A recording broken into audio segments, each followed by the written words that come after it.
My husband, the boss, smiled and said, "Congratulations, you're terminated. Take your old laptop and get out. This $8 million company is mine now, and Melissa will take your place. The divorce papers arrive tomorrow." Security escorted me out. I smiled, knowing my hidden code would activate in 10 minutes. The result would be their utter ruin. Jacob's hand slid the termination letter across his desk while Melissa stood beside him, her fingers resting possessively on his shoulder. "Effective immediately," he said, his wedding ring catching the morning light. "Security will escort you out in 10 minutes. I stared at the man I'd spent 8 years building a company with, the man who'd promised to love me forever, and felt my phone vibrate in my pocket. The timer I'd set 6 months ago had just gone off. 10 minutes. That's all they had left before their world came crashing down. But I'm getting ahead of myself. Let me tell you how we got here. 3 years ago, Jacob and I sat cross-legged on the floor of our cramped Seattle apartment, surrounded by empty pizza boxes and half-drunk cups of coffee. The rain tapped against our window as we sketched out what would become Nexcore solutions on the backs of grocery receipts and old envelopes. My fingers flew across my laptop keyboard, writing code while Jacob paced behind me, throwing out ideas faster than I could implement them. "What if we could predict security breaches before they happen?" he'd said, his eyes bright with excitement.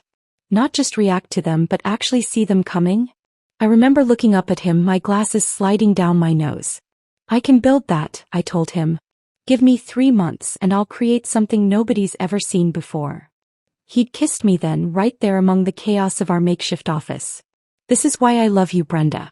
You make the impossible possible." Those early days were magic. We'd work 18-hour days, surviving on convenience store sandwiches and pure determination. Jacob handled the business side, finding investors, sweet-talking potential clients, managing the books. I lived in the code, building our platform line by line, function by function. We were perfectly balanced, or so I thought. Our wedding happened right in the middle of launching our first major product. I wore a simple white dress I'd bought online for $200, and we got married at the courthouse on a Tuesday afternoon because we couldn't afford to take a whole weekend off. Jacob held my hands at the altar and made promises that went beyond the traditional vows. "We're partners in everything," he'd whispered just for me to hear. 50-50 in business and in life. Your dreams are my dreams." I believed every word. The company grew faster than either of us expected. Within 18 months, we'd moved from our apartment to a real office space. Nothing fancy, just a converted warehouse with exposed pipes and concrete floors. We hired our first employees, signed our first $1 million contract, and suddenly Nexcore Solutions was more than just a dream. It was real and it was ours. At least I thought it was ours. The changes started small. So small I didn't notice them at first.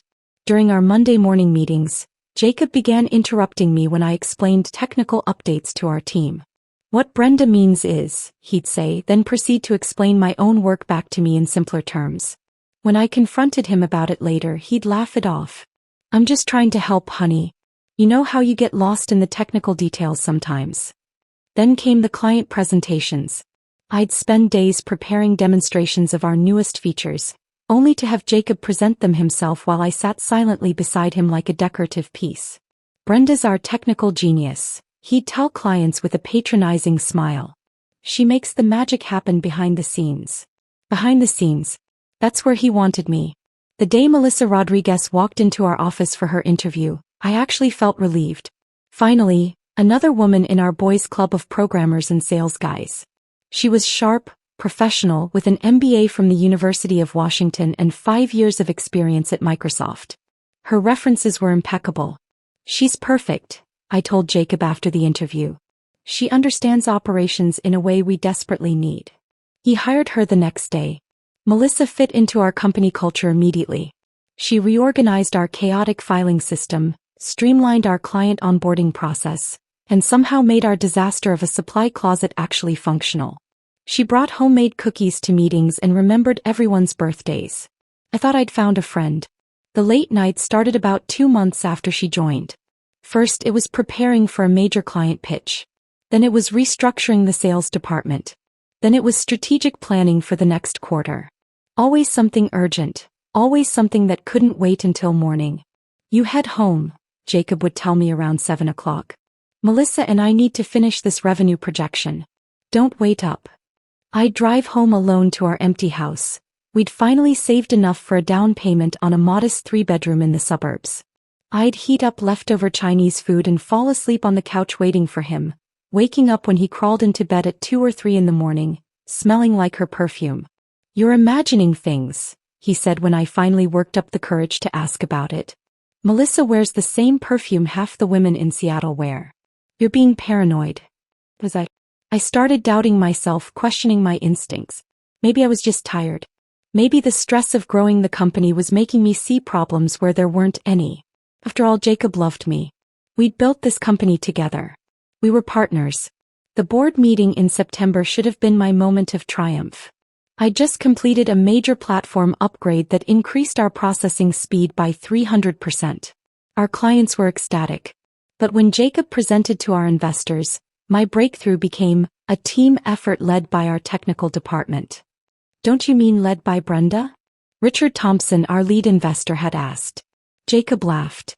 "Of course, Brenda's our CTO. But she'll be the first to tell you this was a collaborative effort."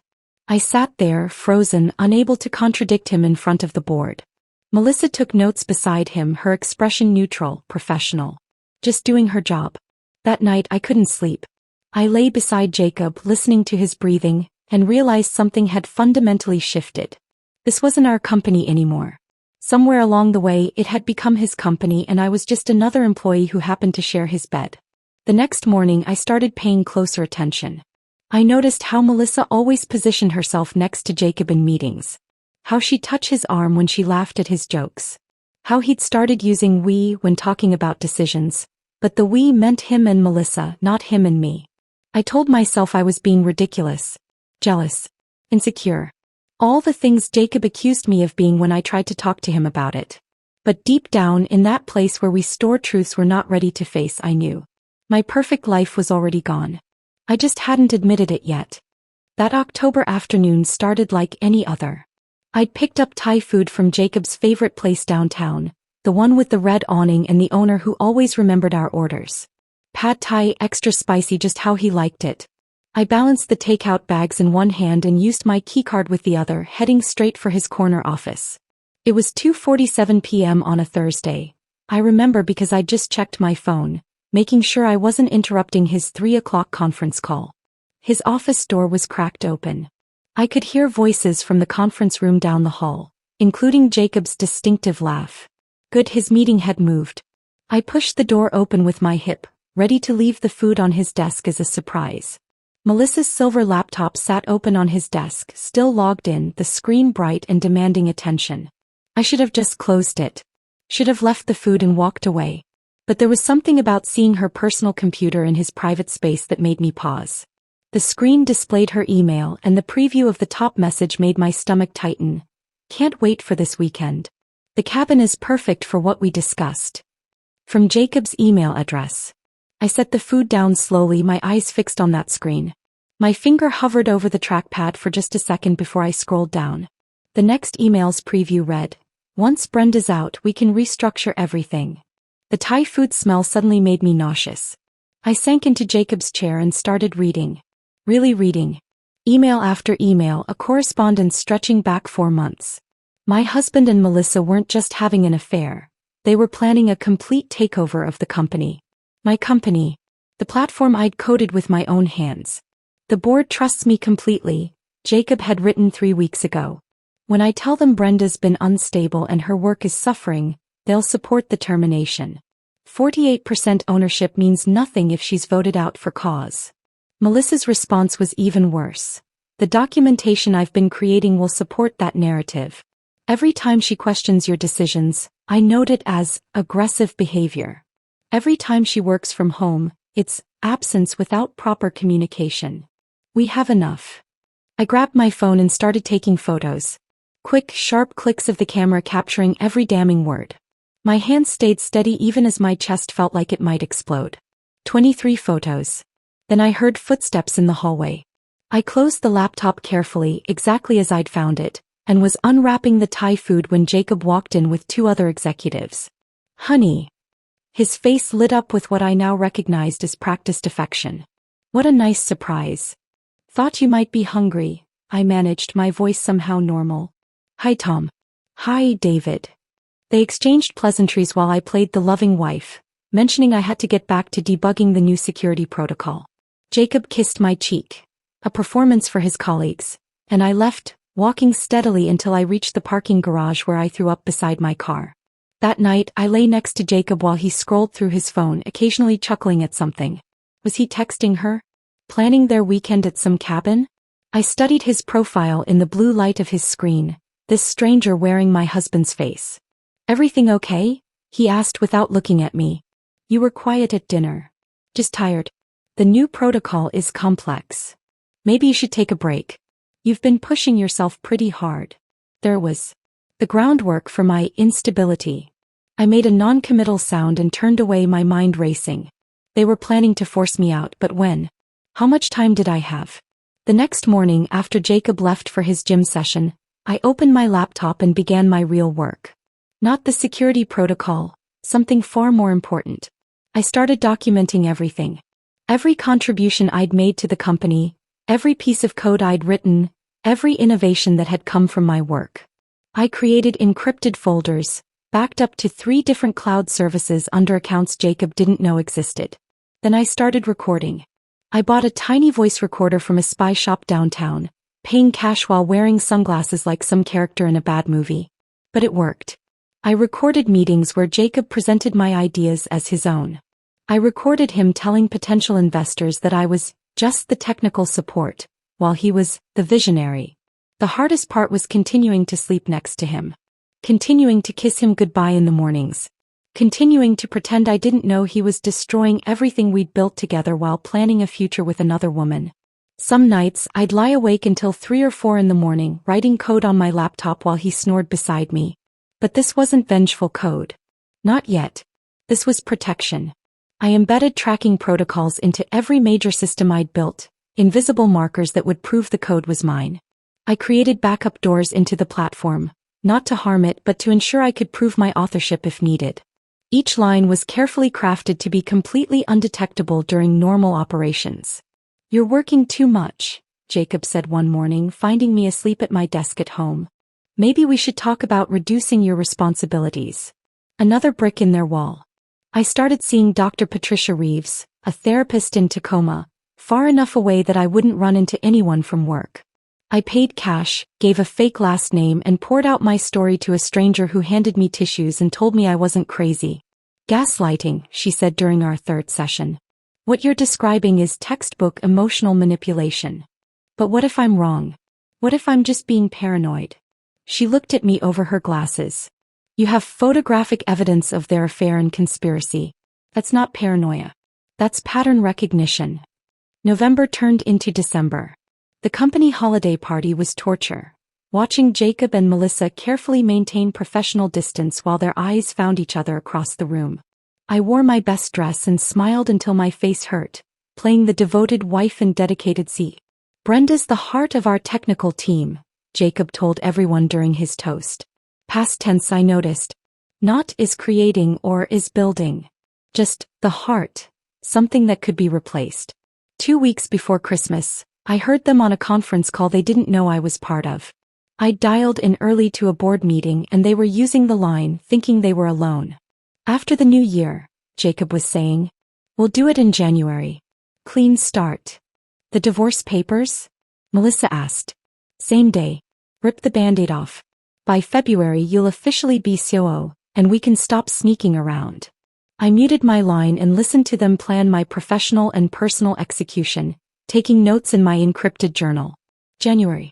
I had less than a month to prepare. That night I worked until dawn, not on company code but on my insurance policy. Every system I'd built for Nexcore had a heartbeat, a rhythm I knew better than anyone. I didn't create destruction. I created vulnerability. Small gaps that would only matter if someone knew exactly where to look. The kind of gaps that hackers dream about finding. I wasn't going to use them. Not directly. But if Jacob wanted to take everything from me, he should know that everything included the knowledge of how to protect what I'd built. Without me, those vulnerabilities would be like leaving windows open in a hurricane. Come to bed, Jacob called from the bedroom at 4 a.m. 5 more minutes, I replied, typing the last line of code that would serve as my insurance policy. He was snoring when I finally crawled into bed, my laptop warm from hours of work. I looked at his sleeping face and felt nothing but resolve. They thought they were so smart, documenting my instability and planning their takeover. They had no idea what I was capable of when cornered. I closed my eyes and started counting down the days until January. Until the charade would end. Until they would learn exactly who they'd underestimated. The January countdown had begun, but my mind kept circling back to earlier moments. Red flags I'd dismissed, explained away, or simply refused to see. Now, with the truth burning in my chest, every memory took on a different shade. The first board meeting I wasn't invited to happened in early August. I'd been preparing my quarterly technical presentation for weeks, creating visualizations that would help our investors understand the breakthrough we'd achieved in predictive analytics. That morning, Jacob stopped by my office with coffee and a sympathetic smile. "Change of plans for today's board meeting," he said, setting the cup on my desk. "Richard Thompson wants to focus purely on financials and market expansion. Pretty dry stuff. No need for you to sit through 3 hours of number crunching." "But I always present the technical updates," I said, confused. Richard specifically asked about our algorithm improvements last quarter. Jacob's jaw tightened for just a second. "I'll handle it. You know how these investors get. Sometimes too much technical detail makes them nervous about things they don't understand. Better to keep it high level." I spent that afternoon in my office watching the clock, feeling strangely untethered. When Jacob returned, he was vague about the discussions. "Went great," was all he said. "They're very pleased with our direction." 2 weeks later, I ran into Richard Thompson at a coffee shop downtown. His discomfort was immediate and obvious. "Brenda, how are you feeling?" he asked with the kind of careful tone people use around someone fragile. "I'm fine. Why wouldn't I be?" He shifted his weight, glancing around like he was looking for an escape route. "Jacob mentioned you've been under a lot of pressure. Taking some time to recalibrate." Recalibrate. The word tasted bitter. "Richard, I've never been more focused. Did Jacob show you the predictive analytics breakthrough? He mentioned you've been working on something." His voice was cautious, diplomatic. "But he's concerned about your intensity around it. Sometimes brilliance and burnout can look very similar." I wanted to scream. Instead, I smiled and excused myself, leaving my untouched latte on the counter. The financial discrepancies started small. A consulting fee here, a software license there. Amounts that weren't huge but didn't match any vendors I recognized. I found them late one night while reviewing quarterly reports, preparing for what I thought would be my next board presentation. Global Tech Consulting, $47,000. I'd never heard of them. A quick search showed a website that looked professional but generic, with no real information about their services. Integrated Systems Solutions, $31,500. Another ghost company with a phantom digital footprint. I printed everything out and confronted Jacob the next morning. "Why are you going through financial reports?" He didn't even look up from his computer. "That's not your area. I'm a 48% owner of this company. Every area is my area." He sighed, the sound of a patient parent dealing with a difficult child. "These are standard business expenses. Consultants I've brought in to help with expansion strategy. Do you want to micromanage everything, or do you want to focus on what you do best? I want transparency about where our money is going." "Our money." He finally looked at me, his eyes cold. "Interesting. When it's the code, it's your platform. When it's the finances, suddenly it's our money." The conversation spiraled into an argument that ended with him storming out. That evening, Melissa stayed late to mediate, sitting in our conference room with her perfect posture and concerned expression. "He's just stressed," she told me. "You both are. Maybe if you focused on your technical responsibilities and let him handle the business side, things would be smoother." Looking back, I can see how carefully orchestrated it all was. The restructuring proposal came in September, presented as a necessary evolution for our growing company. Jacob had prepared a PowerPoint presentation, complete with organizational charts that showed him at the top as CEO, with me underneath as CTO reporting directly to him. "It's just formalizing what we already have," he explained to our senior staff. "I handle business, Brenda handles technology. This makes it clearer for investors and clients. But we're co-founders, I said, my voice steady despite the rage building inside me. Equal partners. Of course we are. This doesn't change that. It's just about operational efficiency. Tom from sales nodded along. David from marketing seemed to think it made sense. Even my own development team stayed quiet. I realized then that the groundwork had been laid long before this meeting. Everyone had already been convinced this was reasonable, necessary, maybe even overdue. Melissa had been taking notes, naturally. I think what Jacob's proposing makes a lot of sense, she offered as if her opinion had been solicited. Clear hierarchies reduce confusion and improve decision-making speed. Since when do we need hierarchy between founders? I asked. Jacob's smile was patronizing. Since we stopped being a two-person startup and became an $8 million company. The vote was scheduled for the next board meeting. I spent the intervening weeks trying to shore up support, but every conversation felt like pushing against a wall that had already been built. Meanwhile, Melissa's tentacles were extending everywhere. She started joining client calls that had always been mine, introduced as our operations strategist who's helping optimize client relationships. She attended the technical demos I conducted, taking notes and asking questions that subtly undermined my explanations.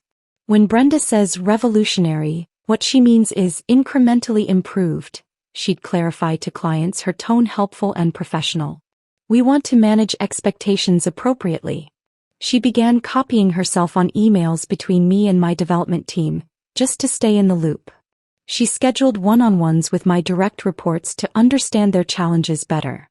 She even started bringing coffee to our morning stand-ups, positioning herself as the caring, attentive leader while I was painted as the obsessive technocrat. The isolation was the cruelest part. Sarah, our lead developer who'd been with us since year one, stopped joining me for our usual Tuesday lunches. Just really swamped, she'd say, avoiding eye contact. Marcus, our database architect, used to bounce ideas off me constantly. Now he sent formal emails with Melissa copied, requesting approval for decisions he'd previously made independently. Even the administrative staff grew distant. Conversations would halt when I walked into the break room. The easy camaraderie we'd built over 3 years evaporated like morning mist. One afternoon in November, I overheard a conversation between two junior developers who didn't know I was in the supply closet looking for printer paper. Is it true she had a breakdown in the parking garage? One asked. That's what I heard. Jacob's been really patient with her, but it must be affecting the company. Melissa said we need to be supportive but maintain professional boundaries. Yeah, she's been great about helping us navigate the situation. The situation. That's what I'd become. Not the co-founder who'd built the platform they worked on every day, but a problem to be managed.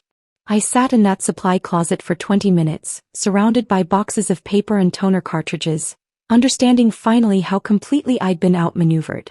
Every single person in the company had been given a narrative about me, and I'd been too buried in my work, too trusting of my husband to see it happening. That night I watched Jacob at dinner, cutting his steak with precise movements, checking his phone between bites. He'd gained weight recently, too many client dinners, he said. But now I wondered if they were really client dinners or something else entirely. The team seems distant lately, I ventured. Maybe you're projecting, he replied without looking up. Have you been taking those walks Dr. Reeves recommended? My blood froze. I'd never told him about Dr. Reeves. What? He glanced up, his expression neutral. You mentioned a therapist-recommended exercise. For stress. Had I? I couldn't remember. Maybe I had. The gaslighting was so effective that I questioned even my own memories. Right? I said, returning to my meal. The final board meeting I attended was in December. I wasn't presenting, Jacob had made that clear, but as a major shareholder I couldn't be excluded entirely. I sat at the far end of the conference table, watching him present my work as collaborative team efforts, while Melissa provided supporting documentation for every claim. Richard Thompson and the other investors barely looked at me. When I tried to add context to a technical question, Jacob smoothly interrupted. Brenda's absolutely right, and that's exactly what our documentation shows. He made my expertise sound like an echo of his own understanding. I left that meeting knowing my professional assassination was complete. In 2 months, I'd gone from co-founder and technical visionary to unstable liability. And the worst part? Everyone believed it because the story had been told so carefully, so gradually, that it seemed like natural truth rather than constructed fiction. That night, as Jacob slept beside me, I opened my laptop one more time. The code I'd been writing wasn't just insurance anymore. It was justice waiting to be served. The code flowed across my screen like digital poetry, each line more elegant than the last. 3 days before everything ended, at 2:14 a.m. on a Monday, I watched our platform do something nobody thought possible. It detected an attack pattern that didn't exist yet, a future breach predicted and prevented before the hackers even launched their assault. Pacific Financial Group, our second biggest client, never knew how close they came to disaster. Our algorithm identified 17 separate vulnerability points being probed by what looked like innocent traffic. But the pattern, the beautiful, terrifying pattern, showed a coordinated attack scheduled to hit in exactly 6 hours. I called their head of security directly from my home office, waking him up. "Tom, you need to get your team online now. You're about to be hit with a coordinated breach attempt targeting your wire transfer protocols." "Brenda? It's 2 in the morning. What are you talking about?" "Check your servers. Specifically the Singapore and London nodes. You'll see probe traffic that looks routine, but it's not. They're testing response times for a synchronized attack at 8:24 a.m. Eastern." The silence on the other end stretched out. Then I heard rapid typing. "Jesus Christ. How did you? We're seeing it now. This is huge." I walked him through the countermeasures, my fingers flying across the keyboard as I helped his team shore up their defenses in real time. By 5 a.m. we'd turned their system into a fortress. When the attack came at 8:24, exactly as predicted, it bounced off like rain against steel. The call came at 9 a.m. Paul Harrison, Pacific Financial CEO, was nearly shouting with excitement. "Brenda, do you understand what you just did? You saved us from what could have been a $100 million loss. Maybe more. This is revolutionary." "The platform did what it was designed to do," I said, exhausted but exhilarated. "This is why Nexcore exists. We need to set up a call with Jacob and the team. This deserves recognition. Hell, this deserves a press release." My stomach sank. Of course. Jacob will coordinate everything. The client call was scheduled for that afternoon. I prepared a detailed presentation showing exactly how our algorithm had detected the future attack pattern, the predictive modeling that made it possible, and the implications for cybersecurity globally. This was Nobel Prize-level innovation, and it had come from my mind, my code, my sleepless nights. Jacob reviewed my presentation an hour before the call. "This is a bit technical," he said, frowning at my slides. "Let me simplify it for the client." I watched him delete slide after slide of my work, replacing them with vague buzzwords and corporate speak. My groundbreaking algorithm became our proprietary threat matrix. The predictive modeling became advanced analytics. 3 years of innovation reduced to marketing fluff. When the call began, Jacob positioned himself in front of the camera while I sat slightly off to the side, barely in frame. "Paul, we're thrilled that Nexcore's platform protected Pacific Financial," Jacob began, his voice smooth and confident. "This is exactly the kind of result we've been working toward as a team." "Incredible work," Paul responded. "Brenda, that call at 2 a.m., you sounded like you were watching the future." Jacob jumped in before I could respond. "That's the beauty of our system. It allows our entire team to monitor and respond to threats proactively. Brenda was simply the one on call last night. Oh, I hadn't slept in 36 hours perfecting the algorithm. There was no on-call schedule. This was my life's work." "Actually," I started, but Jacob smoothly interrupted. "What Brenda's too modest to say is that this is a collaborative effort. While she handles the technical implementation, our entire team contributes to the platform's success. Melissa, our head of operations, has been instrumental in creating the protocols that made this rapid response possible." Melissa appeared on screen from her home office, nodding graciously. "Thank you, Jacob. It's really about having the right systems in place to support our technical team's brilliant work." Support? She didn't even understand how the algorithm functioned. The call continued for another 20 minutes, with Jacob masterfully redirecting every bit of credit away from me while appearing to praise my contribution. By the end, Paul Harrison probably thought I was just a coding technician following orders from visionary leadership. After the call ended, I sat in our empty conference room staring at the blank screen. My greatest professional achievement had just been stolen in real time, and I'd been powerless to stop it. That evening, I made my final preparations. Every piece of documentation that proved my authorship of Nexcore's core technology went into an encrypted cloud storage account registered under my maiden name. Patent applications I'd filed independently before the company's formation. Original code repositories with timestamp verification. Email chains from the early days when Jacob freely admitted he couldn't understand my technical explanations. I also made copies of something else, the real financial records. Not the sanitized versions Jacob showed the board, but the raw data showing where money actually went. Global Tech Consulting, I'd discovered, was registered to an address that happened to be Melissa's cousin's apartment. Integrated Systems Solutions traced back to a shell company in Delaware with no actual employees. They weren't just planning to steal my company. They'd already been embezzling from it. Wednesday morning, I met with Sandra Whitfield, a divorce attorney recommended by my therapist. Her office was in Bellevue, far enough from Seattle's tech corridor that I wouldn't run into anyone I knew. Sandra was in her 60s, with sharp eyes that had seen every type of marital betrayal imaginable. Washington is a community property state, she explained after reviewing my documentation. Normally, that would mean a 50-50 split of assets acquired during marriage. But your husband has been very clever. The company structure shows you as a technical contractor who was granted equity, not a co-founder. Your name isn't on any of the incorporation documents. That's impossible. We founded it together. She showed me the paperwork. My signature was there, but the documents had been altered, digitally modified to change my status from co-founder to early employee. The timestamp showed they'd been updated just 2 months ago. He's been planning this for a while, Sandra said gently. The good news is if we can prove fraud, everything changes. But that's a long, expensive fight. How expensive? More than you'll have access to once he freezes the joint accounts, which he will do the moment you're served. I wrote her a check from my personal account, one Jacob didn't know about, where I'd been slowly accumulating money from small consulting jobs. Start building the case, I told her. I'll handle the rest. That last night, Jacob suggested dinner at home instead of going out. I want to cook for you, he said, and for a moment he looked like the man I'd fallen in love with.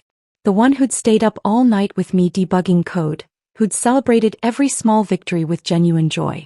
He made pasta carbonara, my favorite, and opened a bottle of wine we'd been saving for a special occasion.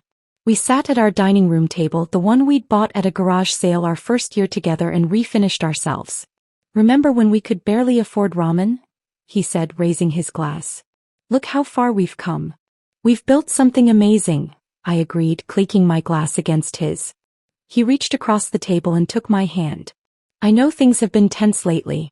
The company's growth, the stress. It's been hard on both of us. But I want you to know, Brenda, you're the most brilliant person I've ever met. Past tense? No, I was imagining it. After this next quarter, let's take a vacation, he continued. Somewhere tropical. Just us. That sounds perfect, I lied, watching him lie to me. We did the dishes together like we used to. He washed, I dried. Our movements were synchronized from years of practice. When we were done, he pulled me close and kissed me, and for just a moment I let myself feel the loss of what we'd had. I love you, he whispered. I know, I said, because I couldn't say it back. Not anymore. That night, as Jacob slept peacefully beside me, I lay awake running through my mental checklist. The code was in place. The documentation was secured. The lawyer was retained. Everything was ready. At 3 a.m. I slipped out of bed and walked through our house one last time. The pictures on the walls. Our wedding, our first office, the day we signed our first major client. All those moments when I'd believed we were building something together. I made myself coffee and sat in my home office, watching the sunrise through the window. In 6 hours, Jacob would call me into his office. In 6 hours, my life as I knew it would end. But he didn't know about the timer on my phone. He didn't know about the code waiting to activate. He didn't know that sometimes, the person you underestimate the most is the one who knows your systems better than you know them yourself. I opened my laptop and typed a single command into a terminal window. scheduling it for exactly 10 minutes after 9 a.m. Then I closed the laptop, finished my coffee, and went to get ready for my last day as Jacob's wife and employee. I chose the charcoal gray suit, the one I'd worn to our first investor pitch.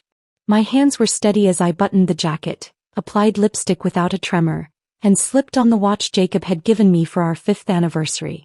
Every piece of armor mattered now. The call came at exactly 9 a.m. Not 8:59, not 9:01. Jacob had always been precise about his cruelties. Brenda. His assistant Carol sounded uncomfortable. Jacob needs to see you in his office right away. He says it's important. I'll be right there. I picked up my laptop bag, the old one from our startup days with the coffee stain on the corner, and walked through the office with my head high. Developers looked up from their screens as I passed. Did they know? Had word already spread through the carefully constructed gossip network? The elevator ride to the executive floor felt both endless and too quick. Each floor that passed was another second closer to the performance Jacob had orchestrated. When the doors opened, I saw Carol avoiding eye contact, suddenly very interested in her computer screen. Go right in, she mumbled. They're waiting. They. Plural. I turned the handle of the door we'd installed together, the one with the slight squeak Jacob had always meant to fix. The morning light streamed through the floor-to-ceiling windows, illuminating a scene staged with theatrical precision. Jacob sat behind his mahogany desk. Our desk, the one we'd bought at an estate sale, joking that one day we'd be successful enough to deserve it. Melissa stood to his right, her hand resting on the back of his chair with casual ownership. She wore a red dress. Power color. Message received. But there was a third person. Gary Hughes from HR, lurking in the corner with a manila folder and the expression of someone who'd rather be anywhere else. Brenda. Please sit down. Jacob's voice carried that CEO tone he'd been practicing, authoritative but detached. I remained standing. I'm comfortable, thanks. Something flickered in his eyes, annoyance that I wasn't following his script. Very well. He straightened a stack of papers on his desk, a nervous tell I recognized from years of watching him prepare for difficult conversations. I'm afraid we need to discuss your position here at Nexcore. My position as co-founder and CTO? Melissa shifted slightly. Gary clutched his folder tighter. Your position as an employee, Jacob corrected, his tone sharp. And I'm afraid that position is being terminated, effective immediately. The words hung in the air between us. I counted 3 heartbeats before responding. On what grounds? Performance issues, failure to collaborate with leadership, and creating a hostile work environment. He picked up a document, pretending to read from it. There have been multiple complaints about your erratic behavior and inability to work within the new organizational structure. Complaints from whom? That's confidential, Melissa interjected, her first words since I'd entered. But I can assure you they've been thoroughly documented. I looked at her, really looked at her. The woman I'd welcomed, mentored, invited to our home for dinners. She met my gaze without flinching. How long? I asked her directly. I'm sorry. How long have you been sleeping with my husband? Gary made a strangled sound. Jacob's face flushed. That's exactly the kind of baseless accusation that exemplifies your recent behavior, Jacob said coldly. You're paranoid, Brenda. You see conspiracies where there are none. So Melissa's hand on your shoulder is professional? The trips to the cabin? The late-night strategy sessions? You're embarrassing yourself, he said, but I caught the quick glance he shot at Gary. No, you're embarrassing yourself. But please, continue with your little show. His jaw clenched. This wasn't going according to plan. I was supposed to be emotional, hysterical, giving them more ammunition for their narrative. Instead, I stood perfectly still, my phone recording everything from my jacket pocket. The decision has been made, he said, sliding a packet across the desk. Your termination is effective immediately. You'll receive 2-week severance, continuation of health insurance for 30 days, and...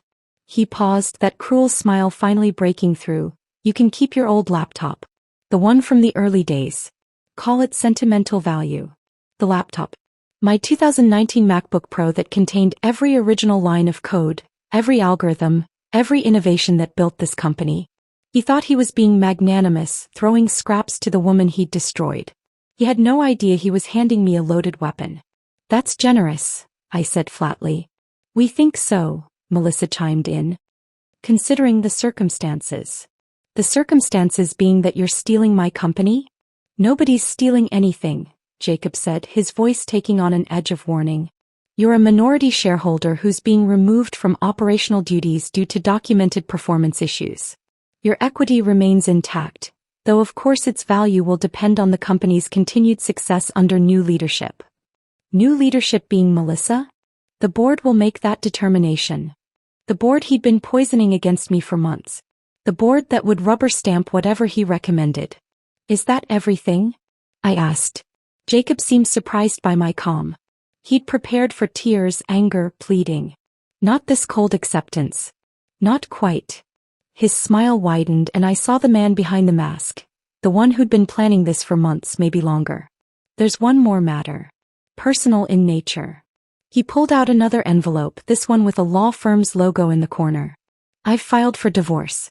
The papers will be delivered to the house tomorrow morning. I thought it would be cleaner to handle both matters at once. Professional and personal separation. The room tilted slightly but I held steady. Even expecting it, hearing the words felt like being hollowed out with a dull spoon. How efficient of you. I'm moving out tonight, he continued as if discussing a dinner reservation. You can keep the house for now. We'll sort out the division of assets through our attorneys. Our attorneys. Already separate. Already divided. Anything else? My voice sounded strange, distant, like it was coming from someone else. Security will escort you to your desk to collect your personal belongings. Gary finally spoke, his voice apologetic. Standard procedure. Of course. I picked up the termination packet without looking at it, then reached for the laptop bag Jacob had gestured to, my old computer sitting on the side table, obviously placed there for this moment. Brenda, Jacob said as I turned to leave. I stopped but didn't turn around. For what it's worth, you're brilliant. You always have been. But brilliance without business acumen, without the ability to play the game, it only gets you so far. I did turn then, meeting his eyes one last time. You're right, Jacob. I never learned to play the game. I was too busy building the company you're about to destroy. His smirk faltered slightly. Melissa's hand moved to his shoulder again, a gesture of support or possession. Security is waiting outside, Gary said quietly. 2 guards stood in the hallway, trying to look professional rather than uncomfortable. I recognized them, Tony and Marcus, guys I'd chatted with every morning for 3 years. Morning, guys, I said pleasantly. Shall we? The walk through the office was surreal. Every face that turned toward me was a verdict. Some looked away quickly, complicit in their knowledge. Others seemed confused, watching their CTO being marched out like a criminal. A few, my original team members, looked stricken.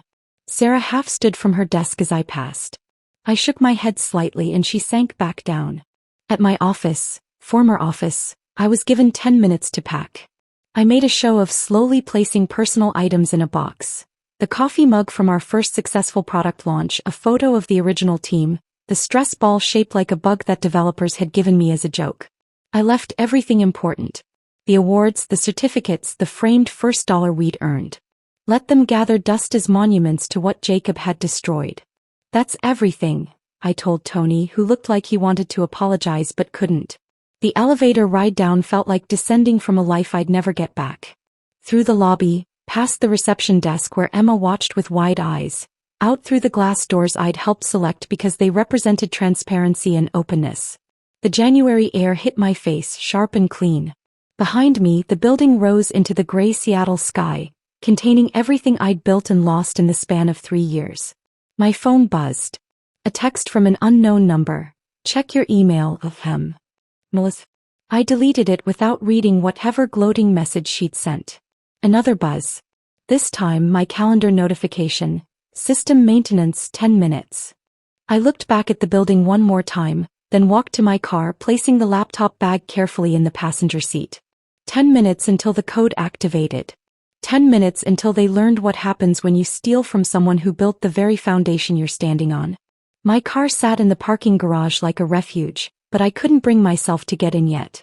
The laptop bag weighed heavy in my hand as I stood beside the driver's door, watching the digital clock on my phone tick forward. 9:08, 2 minutes. I placed the bag carefully in the passenger seat and pulled out my phone, opening an encrypted messaging app I'd installed months ago. The interface was blank except for a single status indicator. Pending. 9:09. The parking garage echoed with the sound of a car door slamming somewhere above me. Normal office sounds. Normal office life continuing as if nothing had changed.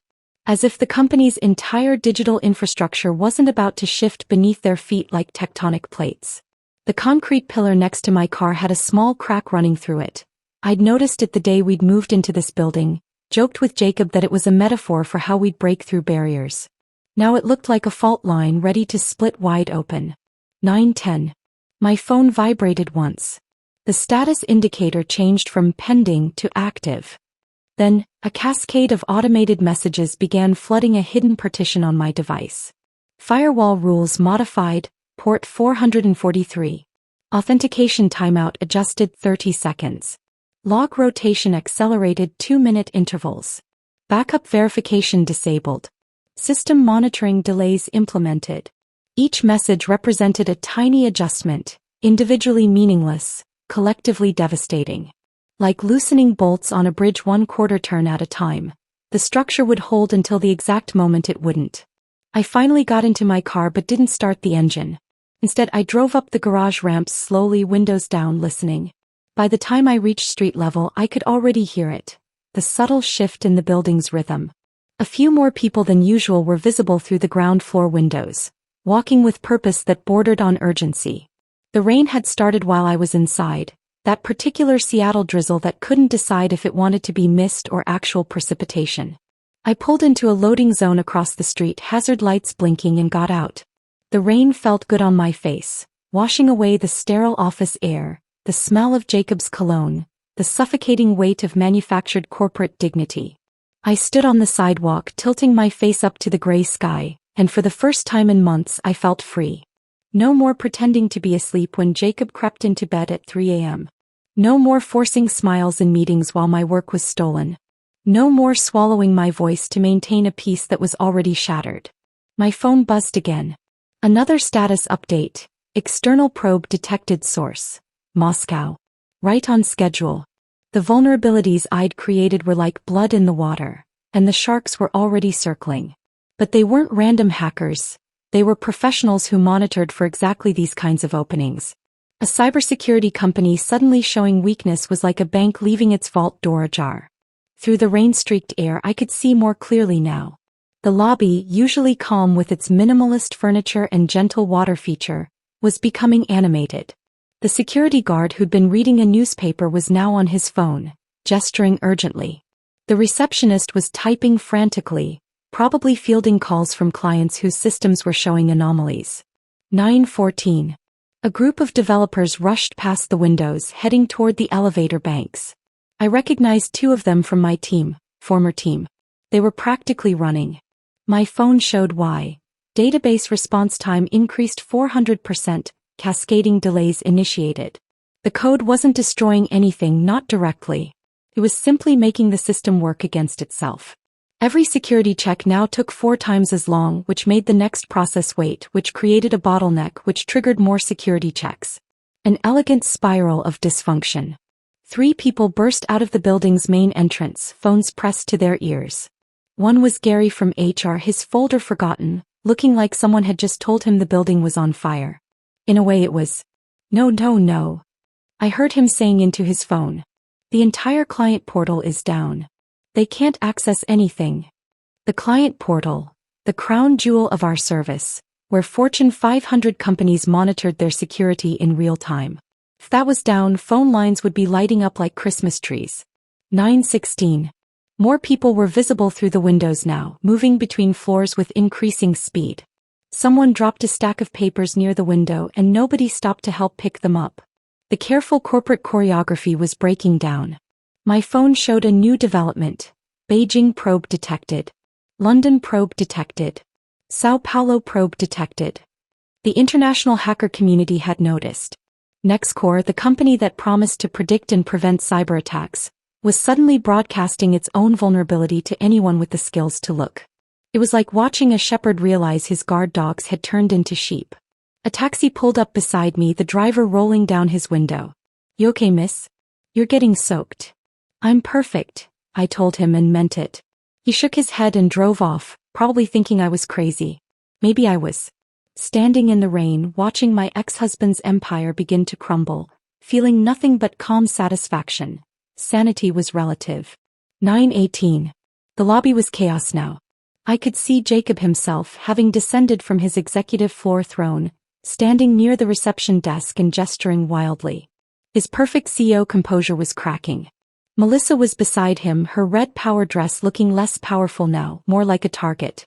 Someone actually ran, across the lobby with a laptop under their arm.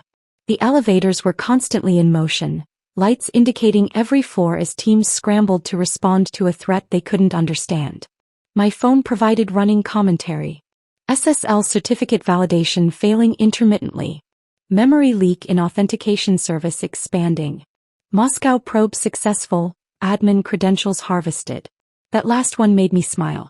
Some Russian hacker was probably doing a victory dance right now, having breached the famous Nexcore within minutes of detecting weakness. The credentials they'd stolen were real but limited, enough to cause panic, not enough for serious damage. I wasn't cruel, just precise. 9:20. The rain had intensified, but I didn't move. Through the water streaming down my face, I watched two security guards rush out of the building and look around wildly, as if the threat might be standing right there on the sidewalk. Their eyes passed over me without recognition, just another pedestrian caught in the rain. Behind them, visible through the glass doors, someone had brought out a whiteboard into the lobby.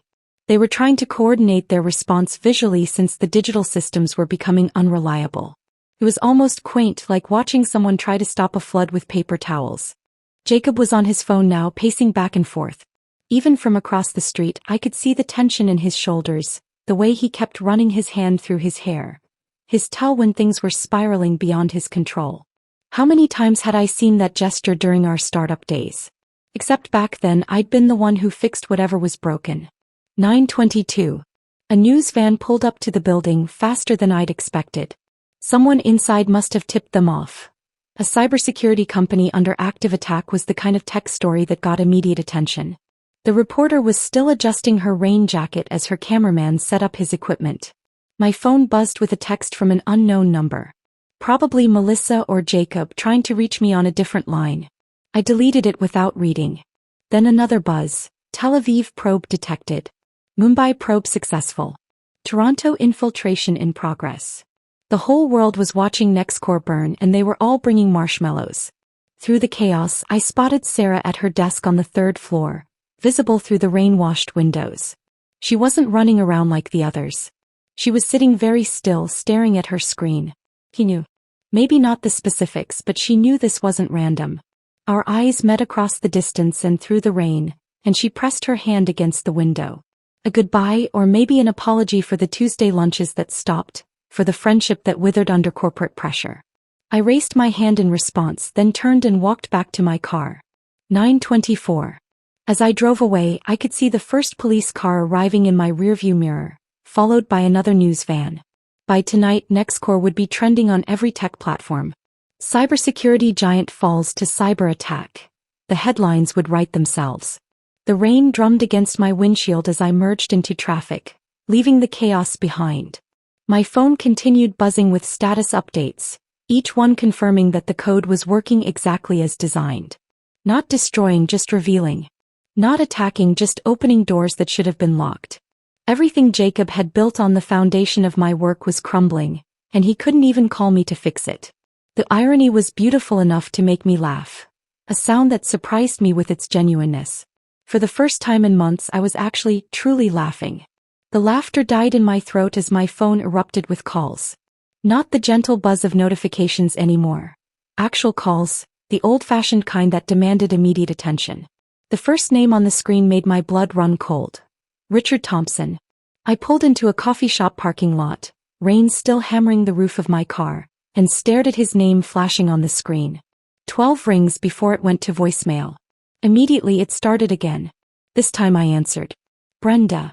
Thank God. Richard's voice was strained, nothing like the composed investor who'd questioned my stability months ago. What the hell is happening over there? Our monitoring systems show Nexcore's entire infrastructure is compromised. I wouldn't know, Richard. I was terminated this morning. Silence. Then, what? That's impossible. The Pacific Financial save was just 3 days ago. Ask Jacob. He felt my services were no longer required. But the attacks, they started minutes after. He stopped and I could practically hear the gears turning in his mind. Brenda, please. Whatever's happening, companies are pulling out. Our portfolio is hemorrhaging value. Can you fix this? I don't work there anymore. I'll pay you directly. Consultant fees. Whatever you want. Richard, I'm sitting in my car locked out of all systems with no access to the platform I built. Even if I wanted to help, I couldn't. He cursed, something I'd never heard from him before. This is going to destroy everything. Do you understand? Everything. I ended the call. Immediately another came through. Paul Harrison from Pacific Financial, the man whose company I'd saved 72 hours ago. Brenda, we're pulling our contract. I'm sorry, but we can't be associated with a compromised security firm. The board is in emergency session. This is a disaster. I understand, Paul. How could this happen? You were just... He paused. You knew this would happen, didn't you? When you called at 2 a.m. about our vulnerabilities. You were seeing the same weaknesses in your own system. I should go, Paul. If you start your own firm, call me. We'll be your first client. The calls kept coming. Investors, clients, former colleagues, journalists who'd somehow gotten my number. I sent them all to voicemail, watching the messages pile up like digital snow. Then at 10:47 a.m., Jacob's name appeared on the screen. I let it ring 4 times before answering. Brenda, I need you to come back to the office immediately. No greeting, no pretense. His CEO voice had been replaced by something raw and desperate. I was escorted out by security, remember? Stop playing games. The composure cracked completely. The entire system is failing. We're losing everything. The code, your code, it's the only thing that can fix this. My code isn't the problem, Jacob. Then what is? These vulnerabilities appeared out of nowhere. The timing. The timing is unfortunate, I agreed. But if you'd kept the person who understood the system, maybe you'd be able to fix it. Brenda, please. His voice broke on the word. I know things ended badly this morning, but this is bigger than us. The company, our company, is dying. Your company. You made that very clear. I'll bring you back. Full restoration. We can work out the details later. With Melissa as my supervisor? Silence. Then, Melissa is handling operations. Is she handling them well? Are her protocols helping with the crisis? This isn't about her. No. The head of operations has nothing to do with operational failure. I heard muffled voices in the background, then Melissa's voice came on the line. Brenda, this is beneath you. Whatever vendetta you have against us, innocent people are being hurt. Our employees. The employees who watched me get marched out like a criminal? That was protocol. That was theater. I cut her off. You wanted everyone to see me humiliated. Well, now they can see you fail. Poetic, isn't it? Jacob grabbed the phone back. The Russians are inside our systems. The actual Russians, Brenda. They're downloading client data. Do you understand what this means? It means you should have invested more in security infrastructure instead of reorganizing to push out your co-founder. I'm begging you. Those 3 words hung in the air. Jacob had never begged for anything in his life. He'd charmed, persuaded, manipulated, demanded, but never begged. I can't help you, Jacob. I don't have access anymore. You made sure of that. I'll give you full admin access right now. Remote login. Whatever you need. And contaminate the crime scene. I'm sure the FBI would love that. The FBI? His voice pitched higher. They're not, we haven't. You haven't called them yet? A major cyber attack on a company handling security for Fortune 500 clients, and you haven't notified federal authorities? That's going to look interesting in the investigation. The sound he made wasn't quite a sob, but close. My phone beeped with another call. Local news station. I have to go, Jacob. Good luck with everything. Brenda, wait. I ended the call and switched to the news station. The reporter's words came rapid fire. Ms. Martinez? I'm calling about the situation at Nexcore. We understand you were the CTO until this morning. Can you comment on the timing of your departure and the current attack? No comment. But surely the coincidence. I said no comment. I turned my phone to silent and drove home through streets that felt different somehow. Lighter. The rain had stopped, leaving everything clean and gleaming. My house, soon to be just my house once the divorce went through, sat quiet and welcoming. Inside I made myself tea and opened my personal laptop, the one Jacob never knew about. The news was already everywhere. Breaking. Nexcore Solutions suffers major cyber attack. Cybersecurity firm breached by international hackers. Clients flee as Nexcore fails to protect itself. The tech blogs were having a field day. Someone had leaked internal communications showing the chaos. Screenshots of error messages, photos of the whiteboard in the lobby, even a video of Jacob shouting at someone in the parking garage. My phone, still on silent, showed 47 missed calls. The number kept climbing. I opened my encrypted partition and watched the real-time feeds. The vulnerabilities were being exploited from 17 different countries now. Each attacker thought they were the clever one who'd found a weakness, not realizing they were all walking through doors I'd strategically left open. The client exodus was swift and brutal. Pacific Financial's departure triggered a domino effect. If Nexcore couldn't protect itself, how could it protect anyone else? By noon, 70% of their major contracts had termination clauses invoked. The investor situation was even worse. Richard Thompson didn't just pull funding. He issued a public statement distancing his firm from Nexcore's fundamental security failures. Other investors followed suit, each statement another nail in the coffin. At 1 p.m. the FBI announcement came through. Federal authorities are investigating a significant breach at Seattle-based cybersecurity firm Nexcore Solutions. Companies using Nexcore services are advised to implement immediate alternative security measures. That was the kill shot. No company could survive the FBI essentially telling clients to abandon ship. I pulled up Nexcore's stock tracker. They'd gone public just 6 months ago, another of Jacob's grand plans. The stock had opened at $47. It was now at $12 and falling. My phone lit up with a text from Sarah. He's crying in the server room. Actually crying. Melissa locked herself in her office. Everyone's updating their resumes. Another from a number I didn't recognize. This is Tom from security. I'm sorry about this morning. We all knew it was wrong. Jacob's getting what he deserves. At 2:30, the news broke that China's state media was running stories about American cybersecurity incompetence, using Nexcore as Exhibit A. The international humiliation was complete.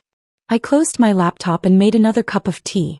Outside, the sun was trying to break through the clouds, casting everything in that peculiar Seattle light that made the wet streets look like silver. My phone showed 132 missed calls now. I scrolled through them.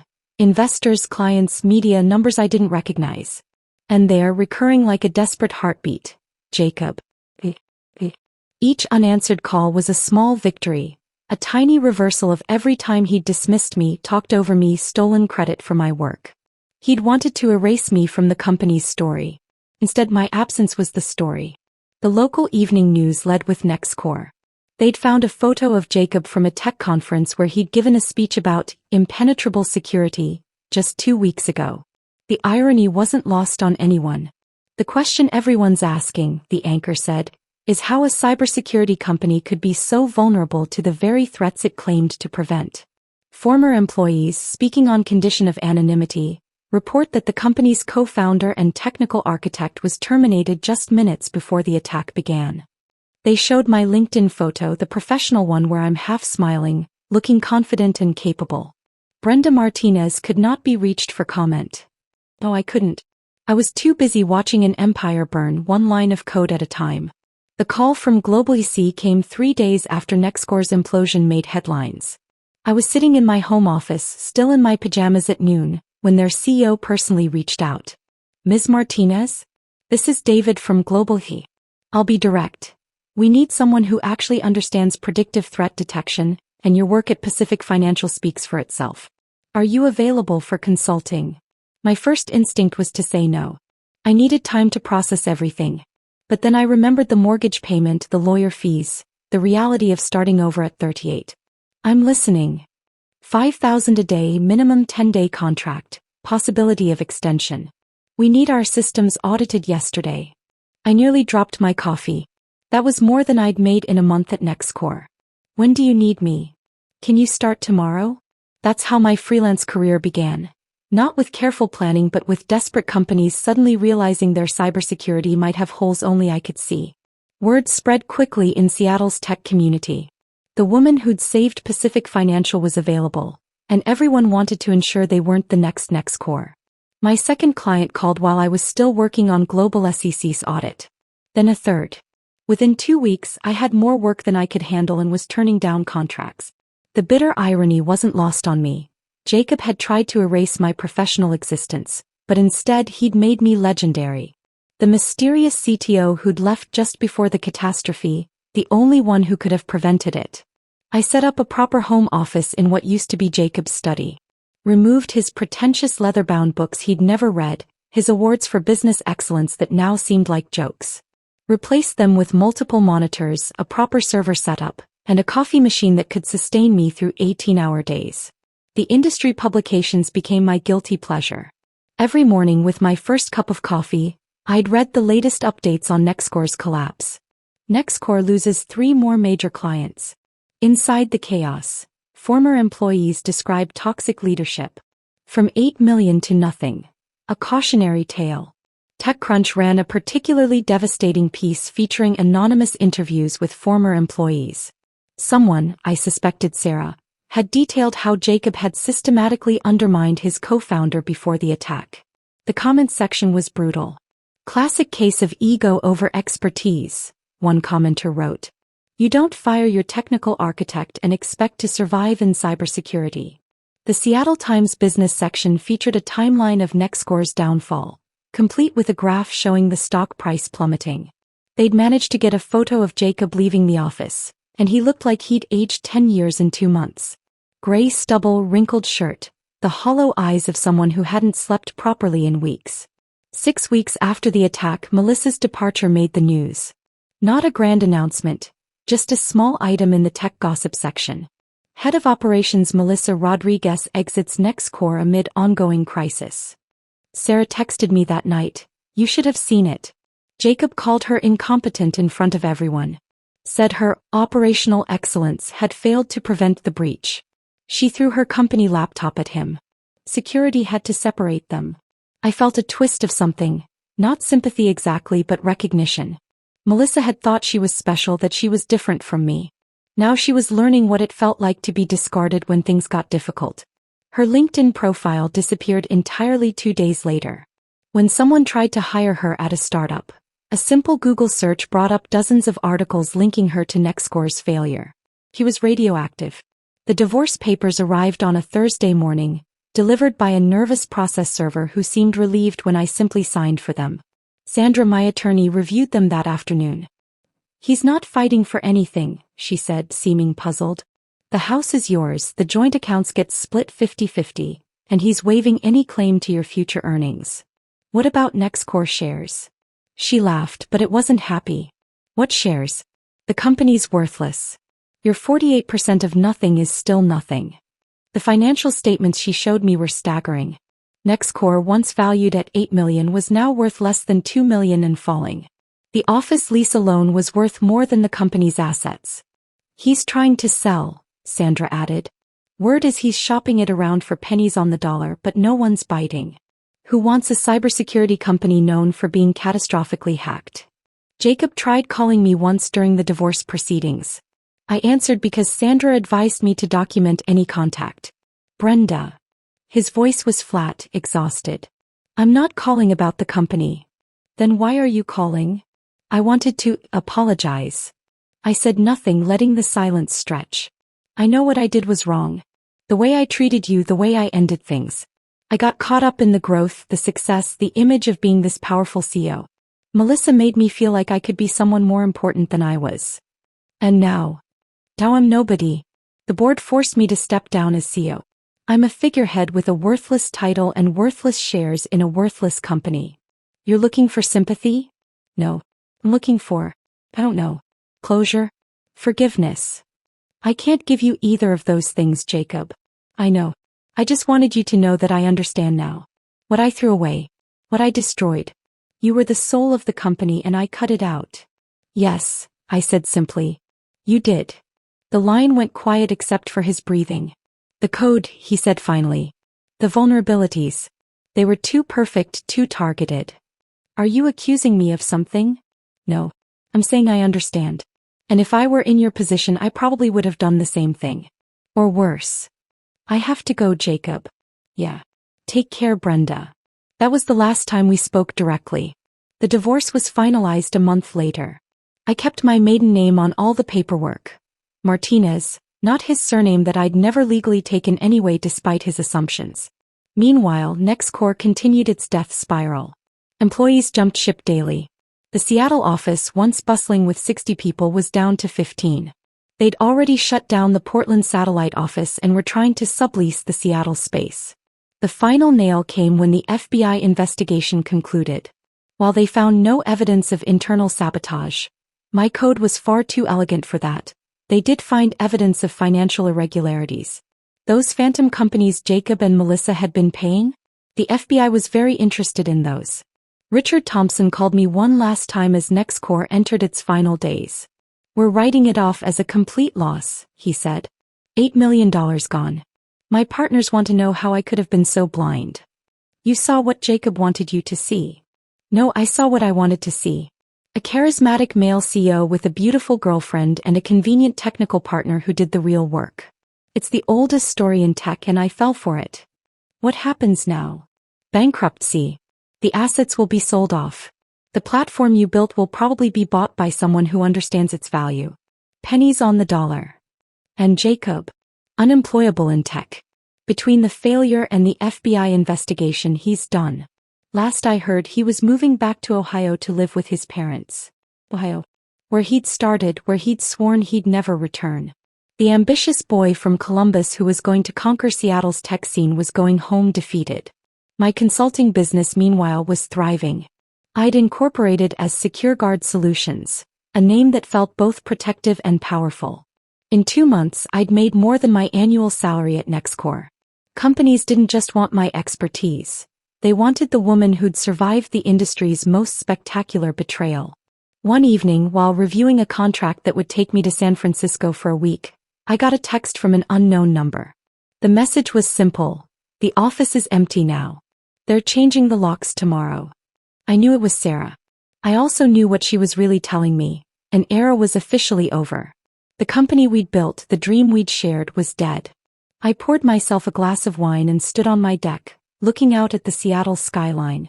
Somewhere in that maze of lights was an empty office with my code still embedded in its dead systems. Somewhere was Jacob, probably packing his things.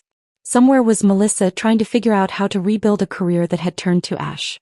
And here I was, alone but not lonely, broken but not destroyed. The consulting contracts on my desk represented a future I was building on my own terms. No co-founders, no partners, no one to betray me or steal credit for my work. The wine tasted like victory, bitter and sweet in equal measure. The glass of wine was still in my hand when I heard the knock. Not the doorbell. A knock, soft and hesitant, like someone afraid of being heard. It was past 10 on a Thursday night, 3 months after Nexcore's spectacular collapse. I looked through the peephole and nearly dropped the glass. Jacob stood on my doorstep, but this wasn't the Jacob who'd fired me with a smile. His hair was too long, uncombed. He wore a wrinkled polo shirt I recognized from our dating days, the blue one with a small bleach stain near the hem. His hands shook slightly as he raised them to knock again. I opened the door but didn't invite him in. "Hello, Jacob." He looked up and I saw defeat written in every line of his face. Dark circles made his eyes look sunken. He'd lost weight, at least 15 pounds, and his wedding ring was gone, leaving a pale band of skin on his finger. "Can we talk?" His voice cracked on the second word. "We have lawyers for that." "Not about the divorce. About Nexcore. What's left of it?" I leaned against the doorframe, studying him. "Why would I care about Nexcore?" "Because I'm here to beg." The words fell out of him like stones. "The company is dying, Brenda. I've got 2 weeks of operating capital left. Maybe 3 if I don't pay myself, which I haven't been anyway. That's not my problem." "I know. God, I know. But I need you to hear me out. Please. 5 minutes. Maybe it was curiosity. Maybe it was the satisfaction of seeing him broken. I stepped aside and let him in. He stood awkwardly in the living room looking at the space that used to be ours. I'd redecorated, removed every trace of our life together, painted the walls a warm terracotta instead of his preferred gray, replaced his modern furniture with comfortable pieces that actually felt like home. Sit, I said, gesturing to the couch. He perched on the edge like he might need to run. I stayed standing. The FBI cleared the company of criminal charges, he started. But the financial investigation turned up the consulting fees. Melissa's schemes. I'm facing civil lawsuits from investors. Melissa's schemes? You signed those checks. His jaw tightened. She convinced me it was standard practice. Hide some money for emergency operations, she said. I was stupid enough to believe her. You were stealing from your own company. I was being manipulated by someone I thought. He stopped, running his hands through his hair. It doesn't matter now. She's gone, left the state entirely. Last I heard she was in Texas, working at her uncle's car dealership. A car dealership. The head of operations who'd helped destroy my life was now probably processing financing applications in Houston. What do you want from me, Jacob? He pulled out a folder from his bag, his hands trembling.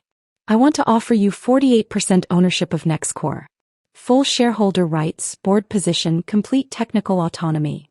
I laughed, short and sharp. 48% of nothing is still nothing. It won't be nothing if you come back. We both know the platform works. You built something extraordinary. The vulnerabilities that destroyed us, they weren't natural. They were surgical. Precise. Our eyes met. He knew. Of course he knew. If you're accusing me of something, I'm not.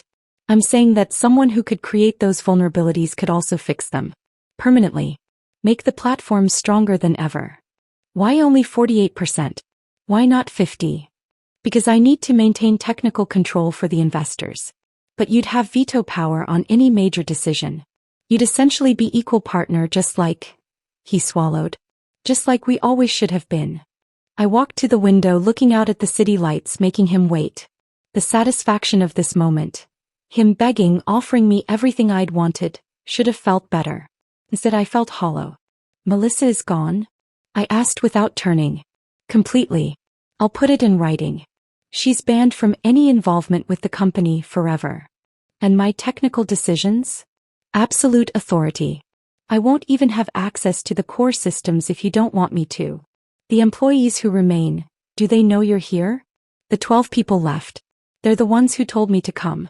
Sarah specifically said. He paused. She said I'd thrown away the best thing that ever happened to the company out of ego and stupidity. Sarah. Still fighting for me even when I wasn't there. I need complete access to all financial records. Real ones, not the sanitized versions you showed me before. Done. And I want it in writing that you acknowledge my role as the primary architect of all core technology. Yes. And Jacob. I turned to face him. If you ever try to undermine me again, I walk. And this time I take the platform with me. Legally. His face went pale. How could you? The same way I could create vulnerabilities that looked like random hacker entry points. Don't underestimate me again. He nodded slowly. I never should have underestimated you in the first place. We spent the next 2 hours going through his proposal. He'd clearly had lawyers prepare it. Everything I asked for was already included, plus provisions I hadn't thought of. Full medical benefits retroactive to my termination. Compensation for the months I'd been gone. Even a clause stating that any future sale of the company required my explicit approval. When do you need an answer? I asked when we'd reviewed everything. Honestly, yesterday. But I know I have no right to push. Take the time you need. He stood to leave, then paused at the door. Brenda, I know this doesn't fix what I did. The betrayal, the affair, the way I tried to erase you from something you built. I don't expect forgiveness. Good. Because you won't get it. I know. But maybe we can build something new. Not as husband and wife, obviously, but as business partners who learned an expensive lesson. After he left, I called Sandra. He offered you what? She sounded stunned after I explained. Brenda, this is unprecedented. You'd have almost equal control. Is it legally solid? I'll review it tomorrow, but from what you're describing, yes. The question is whether you want to go back to that environment. Did I? My consulting business was thriving. I was my own boss, choosing my clients, setting my hours. Why would I return to the place of my humiliation? But then I thought about the platform. My code, my innovation sitting dormant in a dying company. The potential wasted. The problems it could solve if properly managed. I texted Sarah. Jacob came to see me. Her response was immediate. Please come back. We need you. The platform needs you. I'll personally ensure no one disrespects you ever again. Monday morning I walked through Nexcore's doors for the first time in 3 months. The office was ghostly, empty desks, dark offices, the reception area unmanned. The 12 remaining employees were clustered in what used to be the break room, now converted to a makeshift operations center. They all stood when I entered. Sarah stepped forward. Welcome back. We've prepared a presentation on current system status whenever you're ready. Where's Jacob? In the small conference room. He said he'd stay out of your way unless you need him. Smart. He was giving me space to establish authority. I spent the morning reviewing the damage. It was worse than I'd imagined. The platform was holding together with digital duct tape and prayers. But underneath the patches and workarounds, my architecture remained solid. Give me 72 hours, I told the team. We'll not only be operational, we'll be stronger than before. The work was exhausting but familiar. Every line of code welcomed me back like an old friend. The vulnerabilities I'd created were still there, dormant but dangerous. I closed them one by one, then built new defenses that turned former weaknesses into strengths. By Wednesday afternoon the platform was humming. Not just functional, elegant. The months of distance had given me perspective on improvements I hadn't seen before. Jacob appeared in the doorway of the server room where I was working. The monitoring systems, he said quietly. They're all green. First time since January. They'll stay that way. Thank you. I looked at him, really looked at him, for the first time since I'd returned. I'm not doing this for you. I'm doing it for what this platform could be. For the problems it can solve. For the people whose data it can protect. I know. Good. Now let me work. He left and I turned back to my screens.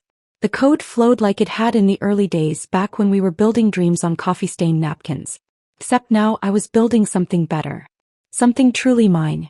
The platform pulsed with renewed life and for the first time in months I felt complete. The platform's renewed strength drew attention faster than either of us expected. Within a week of my fixes going live, Pacific Financial called. Not Jacob, me directly. Brenda, Paul Harrison here. We heard you're back at Nexcore. Is it true the vulnerabilities are completely resolved? Every single one. Plus additional safeguards that didn't exist before. We want to return as clients. But only if you personally guarantee the security architecture. I glanced across the office at Jacob, who was pretending not to listen from his desk.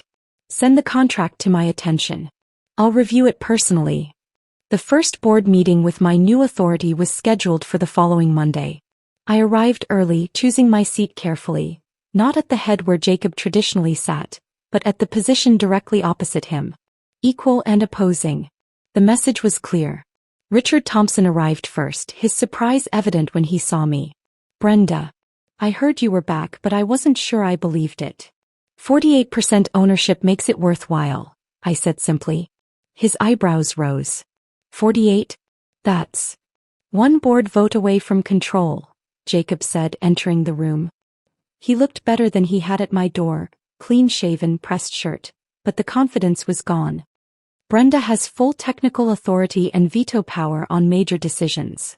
Other board members filtered in, each showing the same surprise at the new dynamic. When Jacob called the meeting to order, I interrupted. Before we begin, I need to clarify the new structure. All technical decisions, hiring for technical positions and platform development go through me. Jacob handles business operations, but any decision affecting the core product requires my approval. That seems, one member started. Non-negotiable, I finished. Those are the terms that brought me back. If anyone has issues with that arrangement, I'm happy to walk away and take my 48% worth of votes with me. Silence. They all knew what that meant. Without me they had nothing. Well then, Richard said slowly, let's hear about the recovery plan. I laid out my vision. Not just recovery, transformation. The attack had taught us valuable lessons about our own vulnerabilities. We could use that knowledge to build something unprecedented. A security platform that had survived the worst and emerged stronger. It's brilliant, Richard admitted. But we need clients to believe in us again. They will, I said. Because we're going to be transparent about what happened. Not the details but the lesson. We're the security company that learned from failure. That's more valuable than false promises of invulnerability. Jacob started to speak. I think what Brenda means. I said exactly what I mean. I cut him off. And I don't need translation. His face flushed, but he nodded. Of course. My apologies. The room shifted. They'd never seen anyone shut down Jacob so definitively. The power dynamic was clear now. I wasn't his technical support anymore. I was his equal, perhaps more. Over the next weeks, Jacob tested boundaries constantly. He scheduled a meeting with a potential CTO candidate without telling me. I walked into his office during the interview. Thank you for coming, I told the candidate. But the position isn't available. We won't be hiring a CTO while I'm here. The candidate looked confused, glancing between Jacob and me. There's been a miscommunication, Jacob said smoothly. No, I replied. There's been a decision. Mine. After the candidate left, Jacob's composure cracked. You embarrassed me. You went behind my back. How does it feel? He wanted to implement cost cuts, starting with the development team's equipment budget. I called an all-hands meeting and overruled him publicly. Investment in our technical infrastructure is non-negotiable, I announced. In fact, we're doubling the equipment budget. Quality tools create quality products. We can't afford, Jacob started. We can't afford not to. Check the books again. The Pacific Financial contract alone covers it. Sarah suppressed a smile. The other developers looked relieved. They'd been working with outdated equipment while Jacob spent money on his executive office renovation. By month 3, we'd recovered 4 major clients. Each contract came with a personal security review by me, my signature on every assessment. My name became the company's seal of quality. Tech blogs started calling it the Brenda effect. The extraordinary comeback led by the woman who'd been pushed out. New clients came calling. They wanted the platform that had been battle-tested, broken, and rebuilt stronger. Our vulnerability had become our strength. Our failure transformed into credibility. We need to discuss expansion, Jacob said during a planning session. Open a New York office. We need to solidify what we have first, I countered. Expansion was what distracted you last time. Distracted me from what? From remembering that without strong technical foundation, everything else is just expensive decoration. The room went quiet. Everyone knew what I meant. His affair with Melissa, his obsession with appearing successful rather than being successful. It was month 4 when Jacob finally confronted me directly. We were alone in the office late one evening reviewing quarterly reports. The numbers were exceptional. We'd already surpassed our previous peak valuation. You did it, he said suddenly. Did what? The vulnerabilities. The attack. You orchestrated all of it. I set down my pen and looked at him directly. That's a serious accusation. It's not an accusation. It's acknowledgement. The timing, the precision, the way the vulnerabilities disappeared the moment you returned. No one else could have done it. If you believe that, why haven't you gone to the authorities? He laughed bitterly. With what proof? You're too smart to leave evidence. Besides, we both know I deserved it. You destroyed my life, I said quietly. Tried to steal my work, humiliated me, betrayed our marriage and our partnership for someone who abandoned you the moment things got difficult. I know. Do you really understand what it felt like to watch you and Melissa plan my professional execution while I slept next to you every night? To see my life's work credited to others? To be escorted out like a criminal from the company I built? His hands clenched on the desk. I was an idiot. Arrogant, selfish, and stupid. I threw away the best thing in my life for an ego boost and a pretty face who told me what I wanted to hear. Yes, I agreed. You did. We sat in silence for a moment. The platform is worth $12 million now, he said finally. $4 million more than our peak. Your 48% is worth more than the entire company was before. Money was never the point, Jacob. Then what was? Respect. Recognition. The acknowledgement that I was never your supporting player. I was the main architect of everything we built. You are. He met my eyes. And everyone knows it now. 6 months after my return, we held a company celebration. Not in some expensive restaurant, but in the office with the 35 employees we'd grown back to. I stood at the front, not beside Jacob but alone as the technical founder who'd saved the company. Nexcore fell because we forgot what made us strong, I said, looking directly at Jacob. We forgot that technology isn't about appearance or position or politics. It's about building something that works, something that protects, something that matters. The applause was genuine. Sarah started it, but everyone joined in, even Jacob. Later, as we cleaned up, Jacob approached me one last time. For what it's worth, he said, you're the most brilliant person I've ever known. I just wish I'd remembered that before I lost everything that mattered. You didn't lose everything, I reminded him. You still have 52% of a $12 million company. That's not what I meant. I knew what he meant. But that door had closed the moment he'd chosen Melissa over me, position over partnership, ego over love. Good night, Jacob, I said, gathering my things. As I left the office, my office now as much as his, I thought about the timer that had started this all. 10 minutes that changed everything. The code that had brought a giant to its knees and lifted me from the ashes of betrayal. Walking to my car under Seattle's ever-present clouds, I felt the weight of my keys. Heavier now with the additional office keys, server room access, the physical proof of my position. My phone buzzed with a text from a reporter wanting to interview me about the greatest comeback story in tech. I deleted it. The real story was too complex for headlines, too raw for public consumption. It was about more than business or betrayal or revenge. It was about discovering that sometimes the person others underestimate most is exactly who holds all the power. The platform hummed along, secure and strong, protecting data across the globe. My code, my creation, finally acknowledged as mine. And Jacob? He'd learned the hardest lesson of his life. Never underestimate the woman who built your kingdom, because she knows exactly how to bring it down. And more importantly, she's the only one who can build it back up. If this story of brilliant revenge had you on the edge of your seat, hit that like button right now. My favorite part was when Brenda watched her code activate in real time, bringing down the empire Jacob built on her stolen work. What was your favorite moment? Drop it in the comments below. Don't miss more thrilling stories like this. Subscribe and hit that notification bell so you never miss an upload.